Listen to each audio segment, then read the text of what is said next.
हर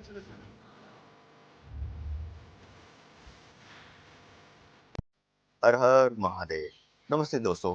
कुछ दिनों से हम अपने कोई भी वीडियोस पोस्ट नहीं कर रहे थे क्योंकि इस दौरान हम एक ट्रिप प्लान कर रहे थे भीमा शंकर जी के लिए, जो कि 12 ज्योतिर्लिंग में से एक है और महाराष्ट्र में स्थित है। हमारे घर से लगभग 600 किलोमीटर है बाय रोड।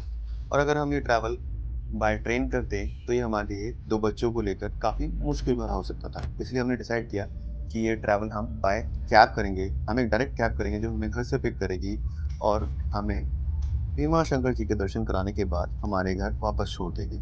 इस दौरान मौसम काफ़ी अच्छा था, बट कुछ ऐसी डिफ़िकल्टीज़ आने वाली थी जिनके बारे में हमने शायद सोचा भी नहीं था। हमारे घर के पास में वसई क्रीक को पार करने के बाद हमने सीधा हाईवे ले लिया।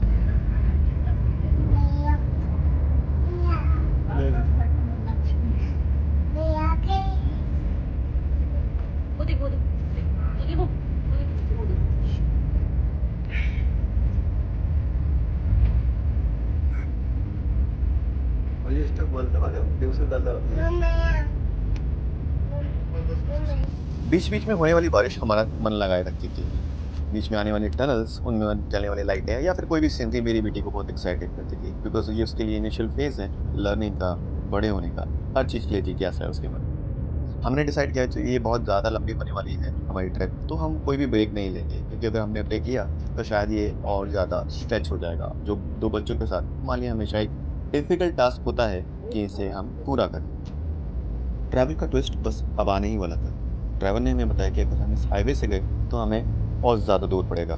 तो हमने डिसाइड किया कि हम एक बाईपास रास्ता जो उस हाईवे को छोड़ता हुआ साइड से निकलता है, हम वो लेंगे। क्योंकि ड्राइवर भी इस चीज़ से अनजान थे कि वो रास्ता अब थोड़ा ख़राब हो चुका है, और वो रास्ता सरप्राइज़िंगली और ज़्यादा ही ख़राब हो चुका था। ये एक्साइटमेंट वाली ट्रैवल अब शायद थोड़ी-सी परेशानी देने वाली होने वाली थी। क्योंकि रोड इतनी खराब थी कि गाड़ी की स्पीड लगभग 20 या 30 के करीब हुई थी, शायद उससे भी कम हो गई होगी। बीच-बीच में आने वाले गड्ढे में भरा हुआ पानी बहुत ज़्यादा परेशान कर रहा था। बस तसल्ली थी कि आसपास के लैंडस्केप इतने सुंदर थे कि मन थोड़ा-सा डाइवर्ट हो जाता था, और बैठे-बैठे इतने समय तक पीठ में दर्द भी होने लगा था।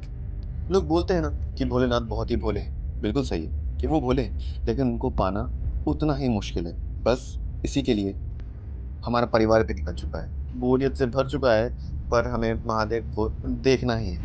जैसे-जैसे हम आगे बढ़ रहे थे, हमारा रास्ता और भी ज़्यादा कठिन होता जा रहा था। गड्ढे, पानी और खराब रोड हम मैनेज कर रहे थे।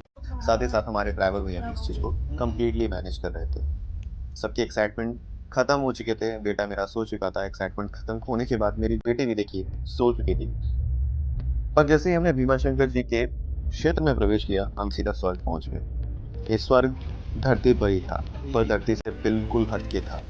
ऐसा लग ही नहीं रहा था कि शायद इससे 2 किलोमीटर दूर मौसम ऐसा था।